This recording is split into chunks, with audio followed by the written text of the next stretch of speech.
In Belridge, cruelty was the everyday currency of the privileged, none more so than a spoiled young heir to a vast fortune who saw the family's black maid as something less than human, a servant to be mocked and broken for amusement, forced to crawl and bark like a dog for his entertainment while his parents laughed. She was treated as invisible, her dignity stripped away. But beneath their contempt burned a fire that could not be extinguished. The next day, her entire world would be set ablaze. Lena Hale's arms ached as she carried the heavy silver tray loaded with roasted duck and seasonal vegetables into the spacious dining room of the Crow Mansion. The crystal chandelier cast dancing shadows across the mahogany table where a dozen of Belridge's wealthiest residents sat in designer clothes, drinking expensive wine and laughing too loudly at their own jokes. She had been on her feet for hours without rest, preparing and serving this elaborate party. Her back hurt and her new shoes pinched her toes, but Lena kept her face neutral, just as she had learned to do through years of service. Show no emotion.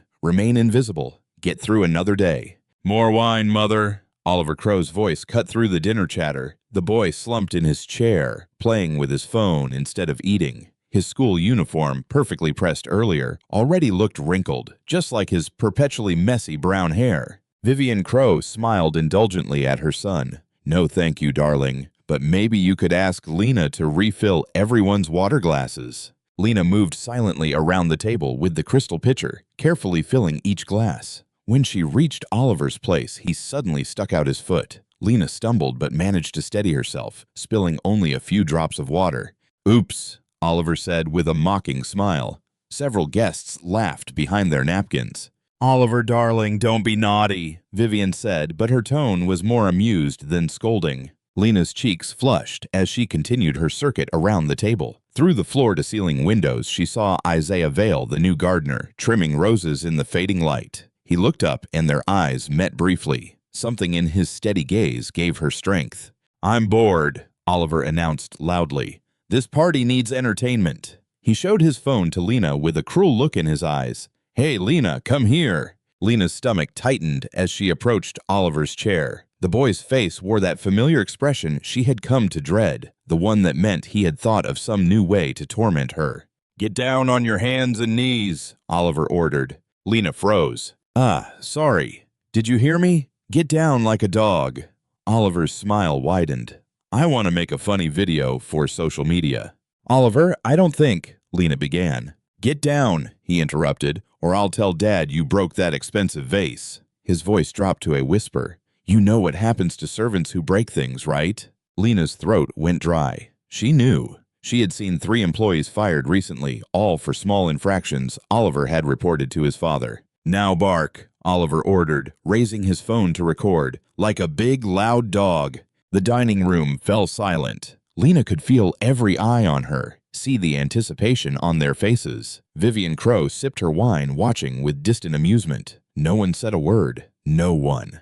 With trembling hands, Lena lowered herself to the polished wood floor. The rough carpet scraped her palms. Shame washed over her from head to toe as she opened her mouth and forced out a weak woof. "Louder," Oliver demanded, "and crawl around the table." Tears threatened to spill as Lena began to crawl. Every movement cut like a knife through her dignity. The guests' laughter echoed off the high ceilings while she circled the table on hands and knees, barking as ordered, while Oliver recorded everything on his phone. "This is hilarious," one of the women exclaimed. "Oliver, you have to send me that video. Look at her face." Another guest howled with laughter. Through her humiliation, Lena saw Isaiah again through the window. He had stopped gardening and stood perfectly still, one hand in his pocket where she could see the outline of his own phone. His face was serious as he carefully positioned himself to capture the scene without being obvious.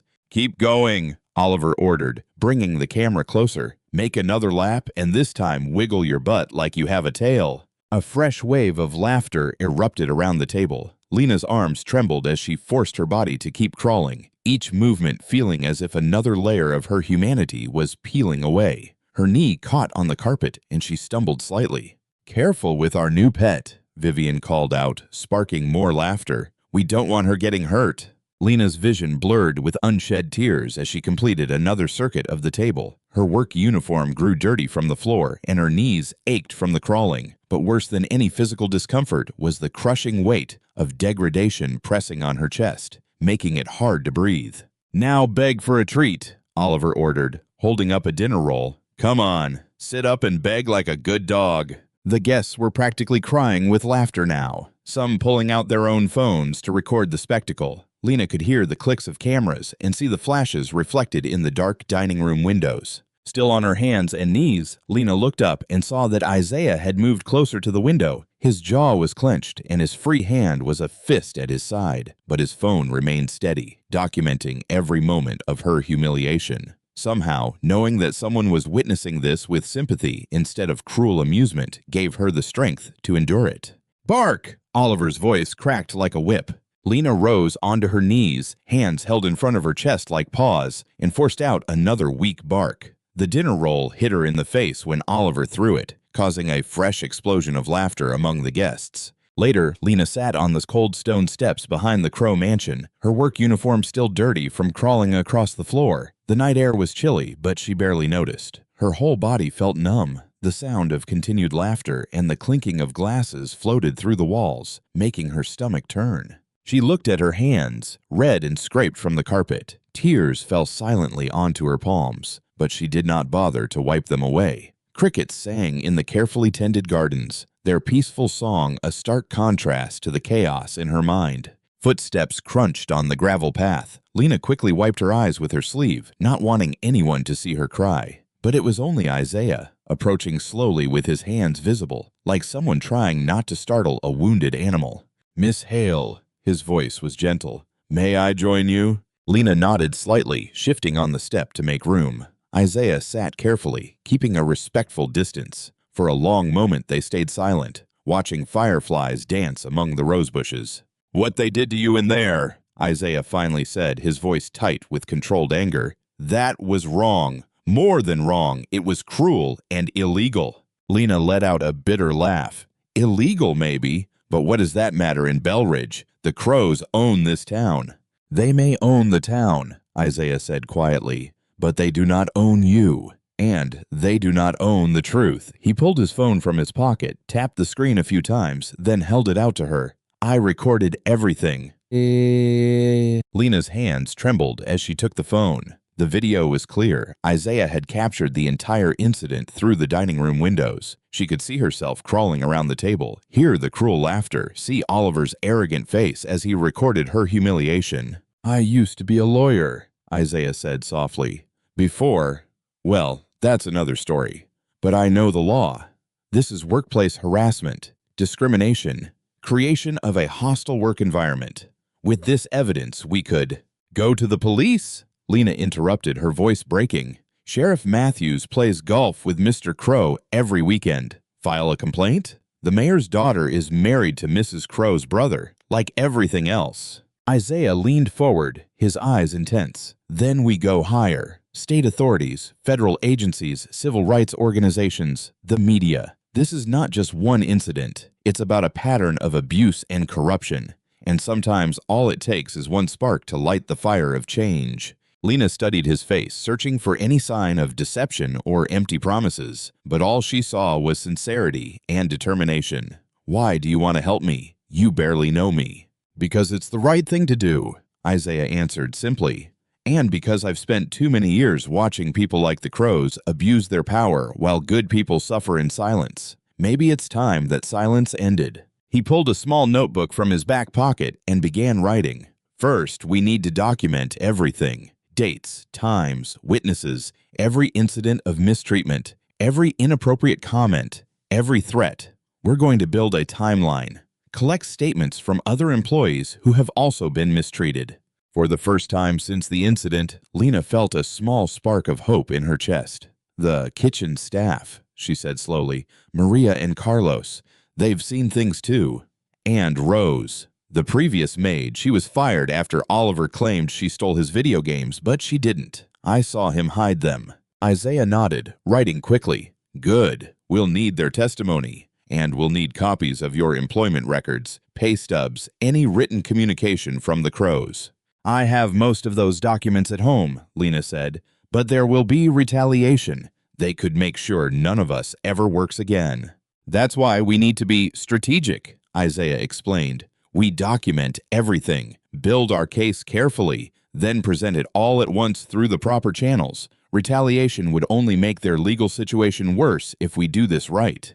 He showed her how to transfer the video to her phone, then helped her create encrypted backups.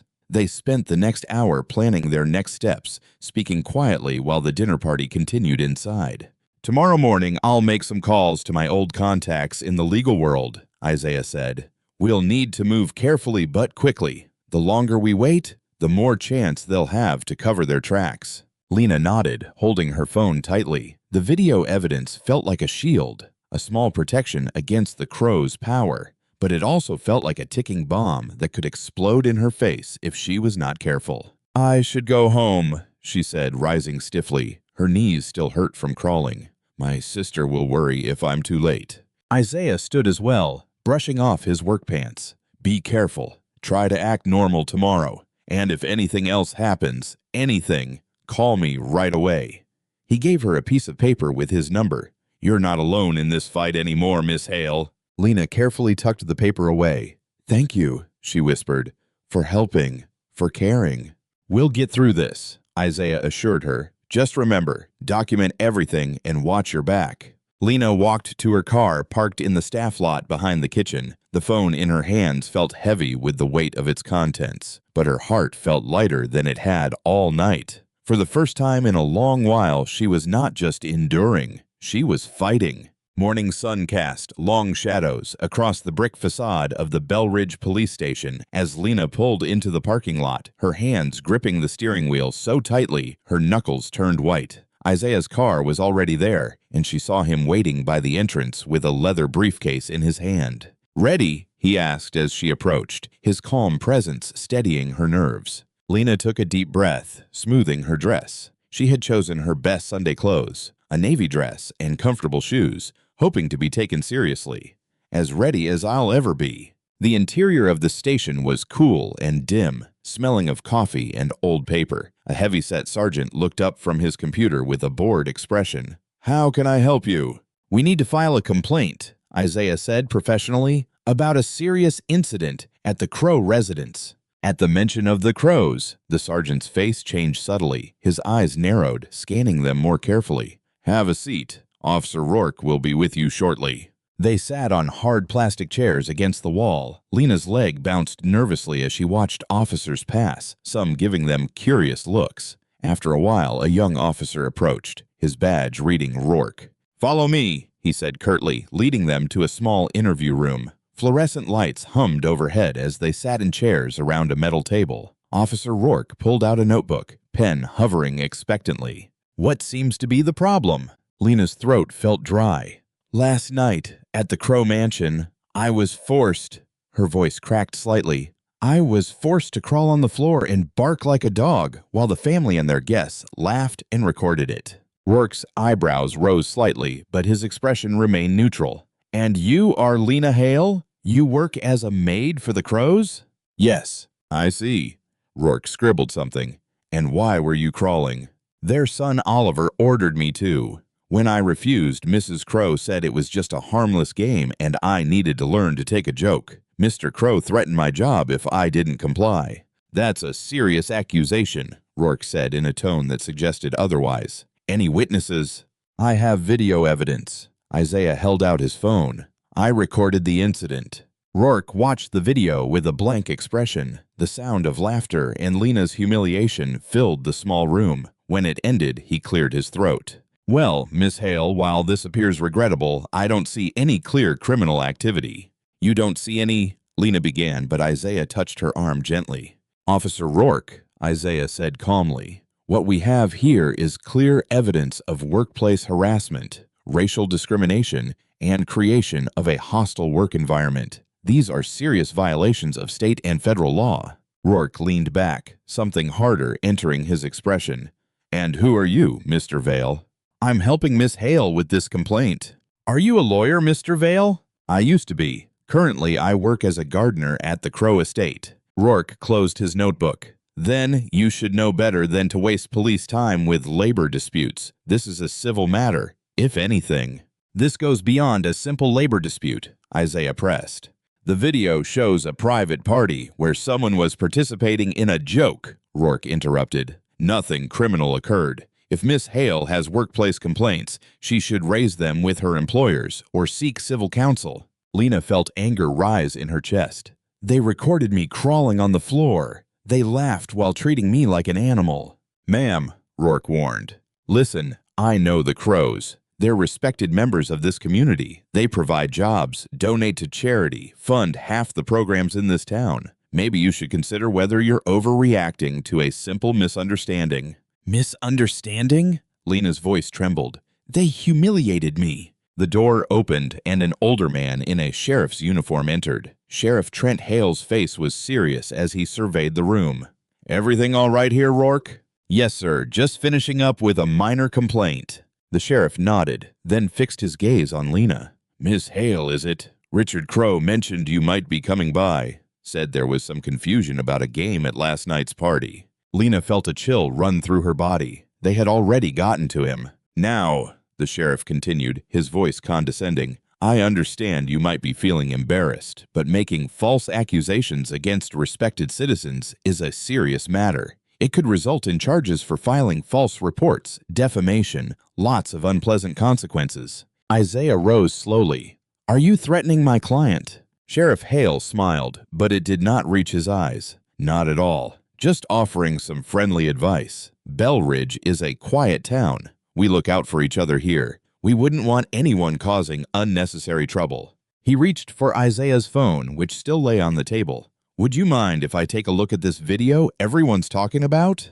Before either of them could object, the sheriff took the phone. His thick fingers worked the screen for a moment. Then he frowned. Seems the file is corrupted. Can't open it. He set the phone back on the table. Technology, right? So unreliable. Lena's heart sank as she checked her own phone. The video had disappeared from there too. Well, Sheriff Hale said cheerfully, since there's no evidence of any crime, I believe we're finished here. Officer Rourke, please escort these people out. And Miss Hale. His voice hardened slightly. Be more careful with accusations you can't prove. Next time it might not end so politely. The walk out of the station felt endless. Lena's legs trembled and her eyes burned with unshed tears. The morning sun seemed too bright now, mocking her failure. I'm so sorry, Isaiah said quietly as they reached their cars. I should have made more backups. I should have. It's not your fault, Lena interrupted. You tried to help, but they're all involved in this, aren't they? The whole system. We'll find another way, Isaiah promised. This isn't over. Lena drove home in a daze, her mind replaying the sheriff's threats. The house was quiet when she arrived. Her sister was still at work. She collapsed on the sofa, emotionally exhausted. The phone rang, making her jump. Unknown number. Hello? A distorted voice spoke. Stop talking or disappear. The line went dead. Dawn broke over Belridge as Lena parked her old Honda in the service driveway of the Crow Mansion. Her hands trembled as she shut off the engine. The anonymous threat still echoed in her mind. Stop talking or disappear. The mansion rose before her, its elegant Georgian architecture now looking more threatening than magnificent. Lena had arrived early, hoping to avoid the family while collecting her things. She could no longer work there, not after the humiliation and the betrayal at the police station. Using her key, she slipped quietly through the service door. The kitchen was still dark and silent, the air heavy with the leftover smells of the previous night's food. Her footsteps echoed on the marble floor as she headed for the staff locker room. Just get your things and go, she whispered to herself, trying to calm her nerves. The locker room was small but orderly, with a row of metal lockers along one wall. Lena opened hers quickly, gathering her spare uniform, comfortable shoes, and personal items into her duffel bag. A family photo taped to the inside of the door caught her attention. Her sister's graduation day, everyone smiling proudly. Carefully, she peeled it off and tucked it away. As she closed the locker, voices drifted down from above, probably the kitchen staff arriving. Lena froze. She did not want to face anyone's questions, or worse, their pity. The basement door caught her attention. It led to a maze of storage and utility rooms, but also offered a quiet exit through the garden level. Without hesitation, Lena pushed through the door and descended the concrete stairs. The basement was cooler, dimly lit by fluorescent tubes that hummed overhead. She walked quickly past the laundry and storage areas when something unusual caught her eye. Light was coming from under a door she had never noticed before. Lena hesitated. This section of the basement was supposedly off-limits, used only by the family. Curiosity and a growing sense that something was wrong pulled her forward. She pressed her ear to the door. Silence. Slowly, she turned the handle. Inside, she found a small office that looked recently used. Papers were scattered across a desk. Bank statements, invoices, emails printed out. Lena's eyes widened as she scanned the documents. They detailed systematic wage theft, fake charities used to launder money, bribes to local officials, and records of employees fired after complaining. One folder was labeled Problem Staff. Her own name was inside, along with notes about discipline methods and disposal options. Heart pounding, Lena gathered what she could carry and slipped out the way she had come. She had more than enough now.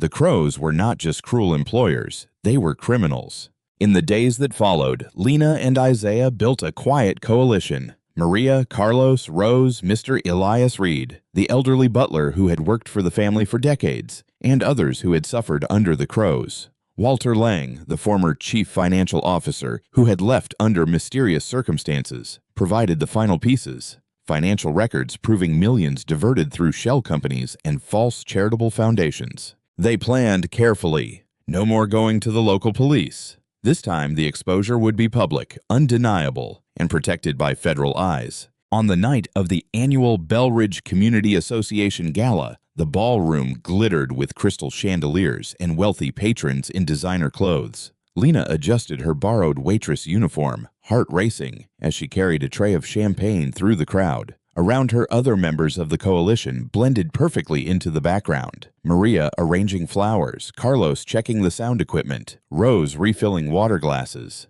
Vivian Crow dominated near the stage, draped in diamonds and silk, laughing with the mayor's wife. She did not even glance at Lena as she took a fresh glass of champagne. "The staff is so well trained this year," Vivian remarked to her companion.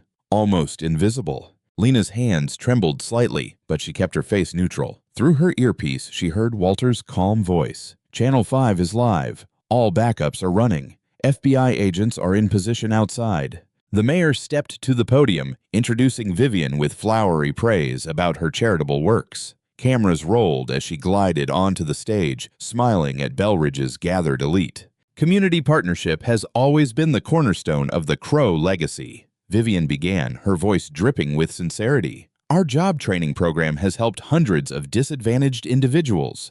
Or should we say enslaved?" Lena interjected clearly, setting down her tray and stepping forward. The microphone caught her words perfectly. A murmur ran through the crowd. Security guards moved forward but stopped when more waiters emerged from the shadows, forming a circle around the stage. "What is the meaning of this?" Vivian demanded, her polished mask cracking slightly. "The meaning is truth," Lena answered, climbing the stage. Her voice rang strong and steady. "The meaning is justice." Maria activated the large screen behind the stage, displaying the evidence carefully organized by Walter. Bank records, false invoices, damning emails. Lena looked directly into the cameras. "My name is Lena Hale, and I am here to expose decades of systematic abuse and corruption by the Crow family." "Remove her at once," Vivian ordered. But no one moved. The security guards looked uncertainly at the growing number of employees revealing themselves. "Not long ago, your son forced me to crawl like a dog for his entertainment," Lena continued. "But that was only a small cruelty in an empire built on exploitation." Mr. Reed stepped forward, his dignity palpable. "For decades I worked in that mansion, never received a raise, never received benefits. When I broke my arm on the job, they threatened to fire me if I reported it." One by one, the workers shared their stories. Maria described the wage theft. Carlos detailed the unsafe working conditions. Rose revealed the sexual harassment by Richard Crow. Each testimony was clear, specific, and devastating. Vivian tried to seize the microphone, but Lena held firm. "The evidence is already spreading nationally. Walter Lang, your former chief financial officer, provided proof of millions in misappropriated funds, fake charities, and bribes to local officials. The mayor began edging toward the exit, but uniformed FBI agents appeared at the doors. Vivian's face turned ashen as she recognized the federal badges. "You can't do this," she hissed at Lena. "Do you know who we are?" "Yes," Lena answered calmly. "You are criminals who thought money made you untouchable. You are bullies who mistook cruelty for power." The ballroom erupted into chaos as the FBI agents moved in. Reporters surged forward with cameras flashing. Wealthy guests scrambled to distance themselves from the Crows, their former friends suddenly toxic. Richard Crow burst through the crowd, face purple with rage. "Liar!" he shouted at Lena. "I'll destroy." "No," Lena said firmly. "You won't." She gestured toward Maria, who played the video of Oliver forcing Lena to crawl. The audience watched in horrified silence as the Crows laughed and filmed her humiliation. "Mrs. Crow," an FBI agent announced, stepping onto the stage, "you and your husband are under arrest for fraud, embezzlement, labor law violations, and conspiracy." Vivian struggled as handcuffs closed around her wrists. "This is ridiculous. We are pillars of the community." "The community you exploited," Lena answered. "The workers you abused, the laws you broke.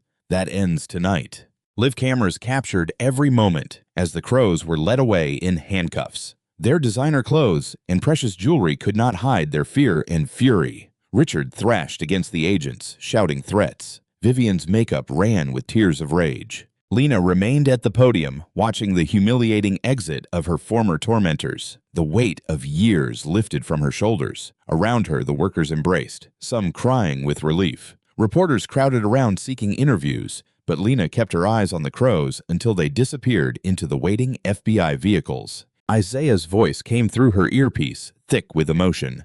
"I saw every second. Walter's lawyer is already filing my release papers. We did it, Lena. We really did it." Lena gripped the podium, steadying herself as the cameras continued to roll. The truth had come to light. Justice had finally arrived, and Belridge would never be the same. Morning light filtered through the tall windows of the courtroom, illuminating the packed gallery. Every bench was occupied by workers, supporters, and media representatives. Camera flashes glittered like lightning when Lena and Isaiah entered together, heads held high. Judge Avery Lang, a stern woman with salt and pepper hair, called the court to order. The sharp rap of the wooden gavel silenced the murmuring crowd. In light of new evidence presented by the FBI and the U.S. Attorney's Office, Judge Lang began, her voice clear and authoritative. "This court dismisses all charges against Isaiah Vale and fully exonerates him of any wrongdoing related to the charges of arson and murder." Cheers erupted in the gallery. Isaiah closed his eyes briefly, his shoulders relaxing for the first time in days. "Furthermore," the judge continued, "the court recognizes the crucial role of Miss Lena Hale in exposing the extensive criminal empire operated by the Crow family.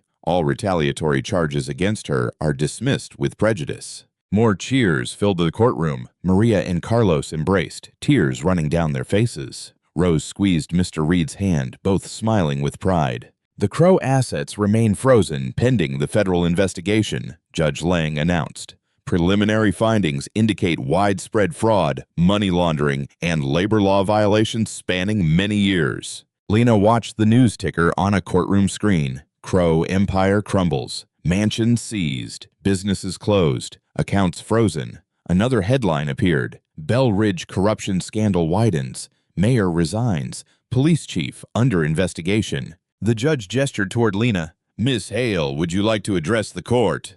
Lena stood, smoothing her navy jacket. Her voice trembled slightly at first, but grew stronger with each word. "Not long ago, I was forced to crawl on my hands and knees for the entertainment of wealthy people who thought their money made them better than me, or better than all of us." She pointed to the gathered workers. "But money does not make you better. Character does. Dignity does. Today proves that justice is stronger than wealth." Cameras recorded every word. "The Crows did not just hurt me," she continued. "They hurt hundreds of workers for decades. They stole wages, crushed dreams, and treated human beings like property. They corrupted our police, our politicians, and our courts." Isaiah nodded encouragement as Lena's voice rose with passion. "But they forgot something important. They forgot that we have power when we stand together. They forgot that the truth cannot stay buried forever. They forgot that in America, no one is supposed to be above the law. Scattered applause broke out, spreading quickly through the courtroom. Judge Lang allowed it, watching Lena with quiet approval. "This is not only about punishing the crows," Lena declared. "It is about building something better. It is about making sure no worker ever has to endure what we endured. It is about holding the powerful accountable." She turned to face the workers who had found the courage to speak. "Thank you to everyone who kept fighting when it seemed there was no hope. Thank you to Isaiah, who risked everything to help a stranger."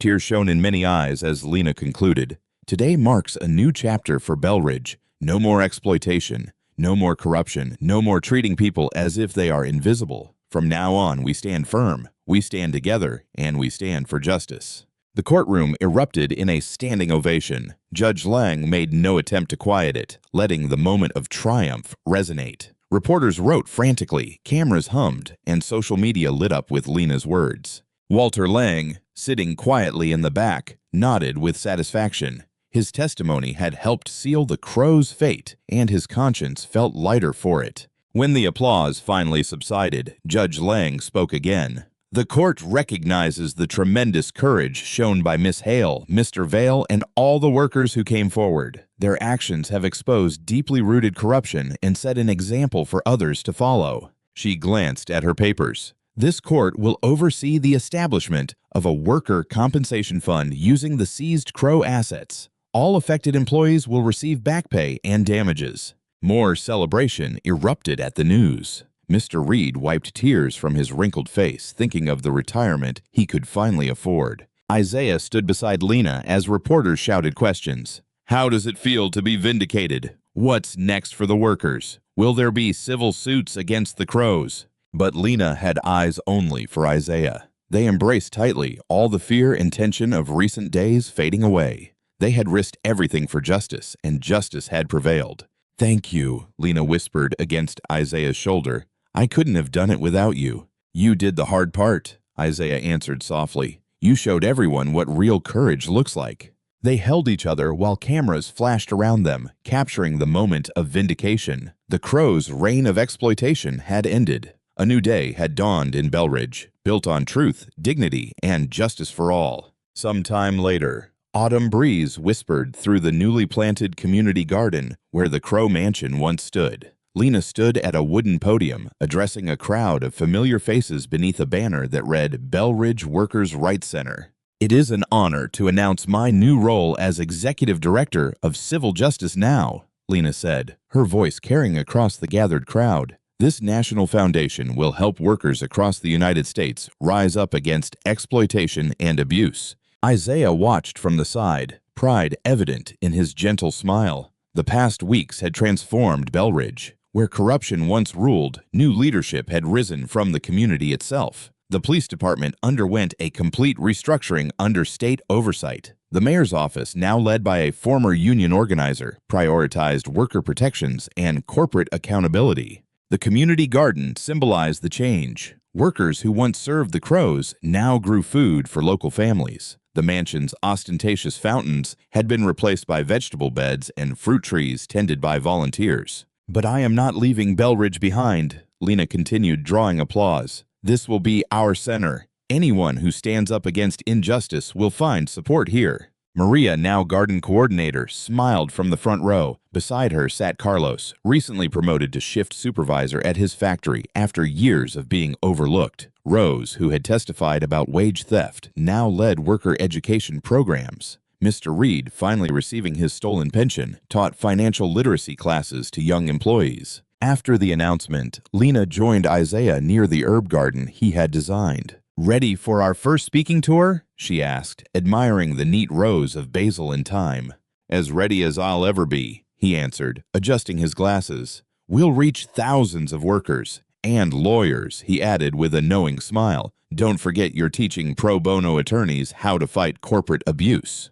"You're returning to the law," Lena said, "just in a different way." Isaiah nodded, touching a fragrant rosemary plant. "Sometimes good things come from bad situations, like this garden that grew from that horrible mansion." They walked together through the transformed grounds. The Workers' Center occupied the former mansion garage, its walls now covered in colorful murals celebrating labor rights. Inside, volunteers staffed a legal clinic and a job training program. Walter Lang, the Crows' former CFO turned whistleblower, taught accounting classes there twice a week. His expertise helped workers understand corporate finances and spot fraud. "Best decision I ever made," he often said about coming forward. Lena's office overlooked the garden. She had insisted on glass walls. Transparency was her new watchword. On her desk sat photos of the coalition members who had risked everything to expose the truth. Beside them, a small plaque read, "Courage is contagious." "The foundation wants us to write a book," Isaiah mentioned as they entered the office. "Share our strategy with other communities fighting corruption."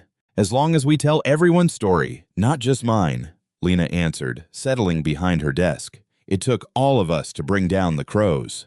Her computer showed dozens of unread emails, requests for help from workers across the country. The Crow case had sparked hope everywhere. People realized they did not have to accept abuse and exploitation. "Do you remember that first night in the garden?" Lena asked softly. "When you showed me the video and promised to help." Isaiah leaned against the doorframe. "You were so scared but so determined. I knew you would win." "We won," Lena corrected, "and now we help others win too." A knock on the door interrupted them. Maria entered with a cream-colored envelope. "This just arrived for you," hand-delivered. Lena opened it carefully, unfolding a handwritten letter. Her eyes filled with tears as she read aloud. "Dear Lena, I worked for the Crows for many years. They took so much from me. Wages, dignity, hope. I was too afraid to speak. But you showed us all what courage looks like. Because of you, my grandson will start college. The back pay and damages changed our lives. But more than the money, you gave us back our pride. You proved that ordinary people can stand up to power and win. Every morning, I walk through the garden that replaced their mansion. I pick fresh vegetables for my family. My grandson learns about workers' rights in the same garage where the Crows once parked their luxury cars. You didn't just expose corruption, you helped build something beautiful in its place. You didn't just win justice, you showed us how to keep fighting for it. In short, you saved us. With eternal gratitude, Eleanor Lang." Lena folded the letter carefully and pressed it against her heart. Tears rolled down her cheeks, but her smile radiated joy and peace. The fear and pain of that terrible night now seemed distant, transformed into purpose and strength. "Frame it," Isaiah suggested gently, "and take it with us, to remind every worker we meet that change is possible, that justice is worth fighting for, and that courage really is contagious." Lena nodded. "Yes, let's do that."